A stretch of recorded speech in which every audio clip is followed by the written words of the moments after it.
हरे कृष्णा दोस्तों, एक smart astrology में आपका स्वागत है। आज हम बात करेंगे मून इन 10th हाउस। तो थोड़ा शॉर्ट में जान लेते हैं दोस्तों कि पहले 10th हाउस क्या है। देखिए बेसिकली 10th हाउस क्या है, कुंडली का सबसे ऊंचा स्थान। क्यों बोला गया इसको? क्योंकि ये कर्म का स्थान है, इसलिए कर्म को सबसे ऊपर बोला गया है। दैट इज इसको सबसे ऊंचा स्थान दिया गया है। दूसरा, कर्म का स्थान है ही है। ये आपके फादर के साथ आपके रिलेशन, जैसे 9th हाउस रिलेशन दिखाता है, फादर कैसे हैं 10th हाउस दिखाता है। ठीक है। आपकी वाइफ की मानसिक शांति दिखाता है, 7th से 4th है। ठीक है। केंद्र का हाउस है, 1 4 7 10 केंद्र होते हैं, आपको पता ही है।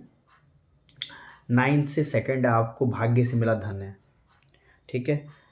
यहाँ पे जो भी प्लैनेट बैठता है वो डिसाइड करता है कि आपके कर्म किस डायरेक्शन में होंगे। ठीक है। आपके ग्रैंडफादर, मदर इन लॉ को 10th हाउस से देखते हैं दोस्तों। और भी बहुत सी चीज़ें हैं, पर आप एक इम्पॉर्टेंट चीज़, स्टेटस भी 10th हाउस इम्पॉर्टेंट है। ठीक है। 7th हाउस 10th से 10th है, इसलिए वो भी स्टेटस है। और स्टेटस की स्टार्टिंग कहाँ से हो रही है वो आपके कर्म डिसाइड करते हैं। 10th हाउस ये बता देता है कि ये व्यक्ति का रियल करेक्टर क्या है, क्योंकि वहाँ जो प्लैनेट बैठा है ना, उसकी एक्टिविटी बता देगी किस तरह का व्यक्ति है। हाँ, फाइनली डिसाइड नहीं करेंगे उसको, क्योंकि जब तक आप नवांश में नहीं देखेंगे कि 10th हाउस की कंडीशन कहाँ है, वो प्लैनेट जो बैठा है वो किस कंडीशन में, तो फाइनली नहीं, बाहर से वो वैसा ही है जो आपकी D1 चार्ट आपको दिखा देता है। अब जब यहाँ पे मून आ जाता है दोस्तों, तो कैसा बिहेव करता है, थोड़ा सा इस बारे में बात करते हैं। देखिए, मून रानी है ना कुंडली के अंदर, और 4th हाउस की कारक है, और 4th हाउस का मून 10th हाउस में आ गया, ठीक उसके अपोजिट, बिल्कुल 180 डिग्री, है ना। तो आप क्या देख रहे हैं यहाँ पे कि जब मून वहाँ पे आ जाता है, तो भाई मून 4th हाउस जो कि कंफर्ट जोन है, हमारा घर है, हमारी मदर लैंड है। ठीक है। हमारी माता है, हमारा मानसिक बैलेंस है, अब उसको छोड़ के कहाँ आ गए? 10th हाउस, जो कि किसका घर है? शनि का घर है दोस्तों, कर्म स्थान है। शनि का घर क्या है? काल पुरुष की कुंडली में यहाँ पे मकर राशि आती है, जिसके अधिपति शनि महाराज हैं। और कारक ग्रह कौन है यहाँ के? माना गया यहाँ के कारक ग्रह बुध, शनि, सूर्य और मंगल हैं, क्योंकि सूर्य और मंगल यहाँ पे दिग्बली होते हैं दोस्तों। ठीक है। क्योंकि यहाँ पे आके उनको सबसे ज़्यादा मजा आता है काम करने का।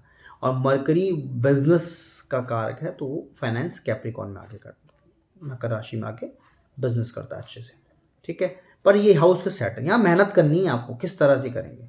इसलिए यहाँ बृहस्पति नीचे होते हैं, क्योंकि जुपिटर कभी मेहनत नहीं करना चाह रहे हैं फिजिकली, तो इसलिए वो थोड़ा नीच के माने जाते हैं यहाँ पे। खैर एनीवे, तो अब इसे प्रोसीड करते हैं। अब यहाँ पे मून आ गया।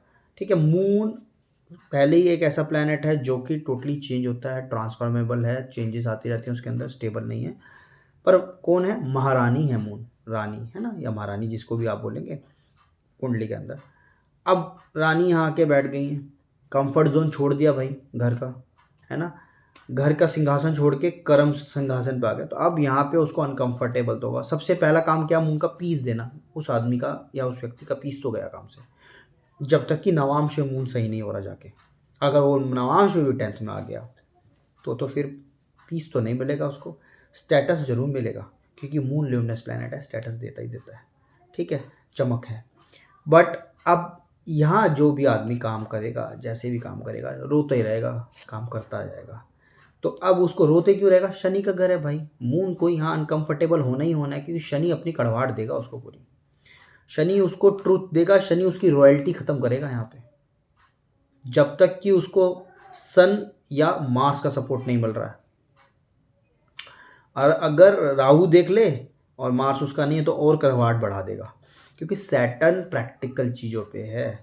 अब रानी को अपनी राजशाही छोड़ना पड़ेगा और यहाँ पे काम करना पड़ेगा। पर मून यहाँ पे काम करता है, सैटर्न उससे काम करवाता है, उसको पकड़ता है, कंट्रोल करता है, क्योंकि सैटर्न और मार्स बेस्ट प्लैनेट्स हैं मून को कंट्रोल करने के लिए कुंडली के अंदर। वो किसको कंट्रोल करेगा, पर दोनों को काम कराने का तरीका अलग अलग है।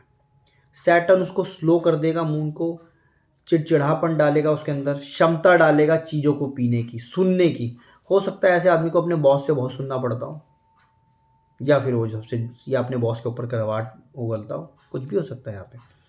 तो सिचुएशन के हिसाब से, सिर्फ एक प्लेनेट के ऊपर हम बात कर रहे हैं, इसलिए ये बातें मैं आपको बता रहा हूँ। बट यहाँ पे जब मून रहेगा तो सैटर्न की एनर्जी तो एब्जॉर्ब करेगा ही करेगा। हाँ, फाइनेंशियली अच्छा होता है ये, ठीक है, क्योंकि यहाँ से मून कहीं ना कहीं टॉरस आपके सेकंड हाउस को देखता है, फाइनेंशियली अच्छा है। पर फादर के लिए यहाँ पे जो मून है, फादर को हमेशा दूर रखता है उस व्यक्ति से, ठीक है। कहीं ना कहीं फादर की ट्रांसफरेबल जॉब होगी या उस व्यक्ति की ऐसी जॉब होगी जो स्टेबल नहीं है, या ऐसा काम करेगा जिसमें भाई यात्राएं यात्राएं यात्राएं, मून यात्राओं का कारक है। देखिए मून ना हमारी मदर इन लॉ, मदर और बड़ी बहन को भी दिखाता है, तो हो सकता है ये सारी चीज़ें उस पर भी एप्लीकेबल हों। हमारी मदर इन लॉ या हमारी मदर से बने ना, या उनमें कड़वाहट हो, बहुत बहुत गलत मतलब कड़वा बोलें, स्ट्रेट फॉरवर्ड हो, बहुत सीधा बोल दें तो सुनने में अच्छा ना लगे लोगों को, ठीक है। और यहाँ पे जब व्यक्ति रहता है ना, ऐसे व्यक्ति को खाने के भी बहुत इशू रहते हैं बेचारे को। उसको खाना जब तक मंगल नहीं देखेगा यहाँ पे, उसको खाना ताज़ा नहीं मिलेगा। घर जाएगा, पहले ही खाना बना बनाया पड़ा होगा, वही जाके खाएगा। ऑफिस के कामों की चिंता पड़ी रहेगी, वहीं ऑफिस कामों में लगा रहेगा, पूरा करूँ पूरा करूँ, घर में उठा के लाएगा कामों को कि वहाँ से पूरा करूँ, वहाँ पे भी खाना ठीक से नहीं खा पाएगा। तो फूड खाना, बासा खाना खा रहा है, क्यों? सैटर्न बासा है, चंद्रमा मून खाना है, उस बासा खाना खाएगा। तो सबसे अच्छी रेमेडी क्या होती है? ताज़ा खाना खाना है। ऐसे लोग कैसे भी करके ताज़ा खाना खाना है। मून को बल देना है, कहाँ से मिलता है मून को? माँ से मिलता है ना, धरती माँ से मिलता है, अपनी माँ से मिलता है। सुबह उठ के धरती को छूना है, तो थोड़े सैटर्न कंट्रोल तो नहीं कर सकता, पर सैटर्न से विपरीत करने की कैपेबिलिटी बढ़ेगी मून की। देखिए दोस्तों, सैटर्न कुंडली में अगर कमज़ोर बैठ गए, ठीक है, तो उसके प्रोफेशन में उसको दिक्कत आने लगेगी। कंफर्ट तो हो जाएगा वो, पर उसको प्रोफेशन, क्योंकि सैटर्न कर्म है, काम करवा रहा है। और कहीं ना दोस्तों मून ना, हम साधना भी करते हैं या हम पूजा पाठ भी करते हैं, तो मून का रोल बहुत इंपॉर्टेंट होता है, क्योंकि हम अपने आप ध्यान लगा रहे होते हैं। और सैटर्न पकड़ता है, उनको स्लो करता है। वो आदमी साधना लगाएगा, वो बार बार तोड़ेगा कि जब तक तू सही से साधना नहीं करेगा तब तक बार बार वो आपको प्रैक्टिस कराता रहेगा।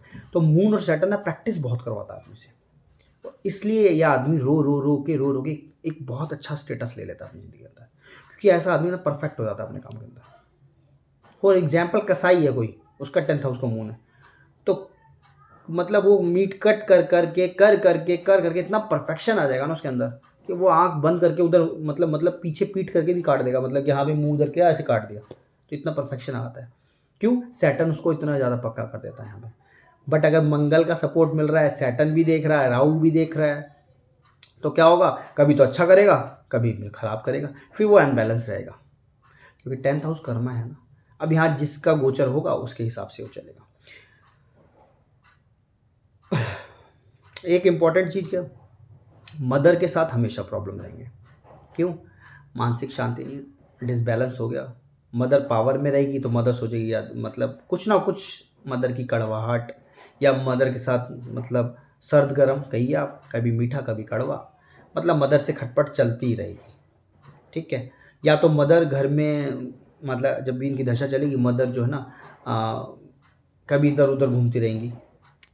कैप्रिकॉन में मदर है मून है, तो कभी मदर कहीं जा रही होगी, कभी स्टे घर में नहीं रुक रही होगी, क्योंकि घर में इस नहीं रुक रही है क्योंकि वो खुद आपके प्रोफेशन हाउस में बैठी है। मतलब अब मून यहाँ से अपने कर्म करने जाएगा इधर उधर दूसरी जगहों पे, मदर का मन घर में नहीं लग रहा होगा। क्यों? जब तक वो व्यक्ति घर में है तो मदर आउट रहेगी, अगर वो व्यक्ति घर नहीं है तो मदर फिर अपने घर में रहेगी, क्योंकि उससे जुड़ाव हो गया है, ठीक है।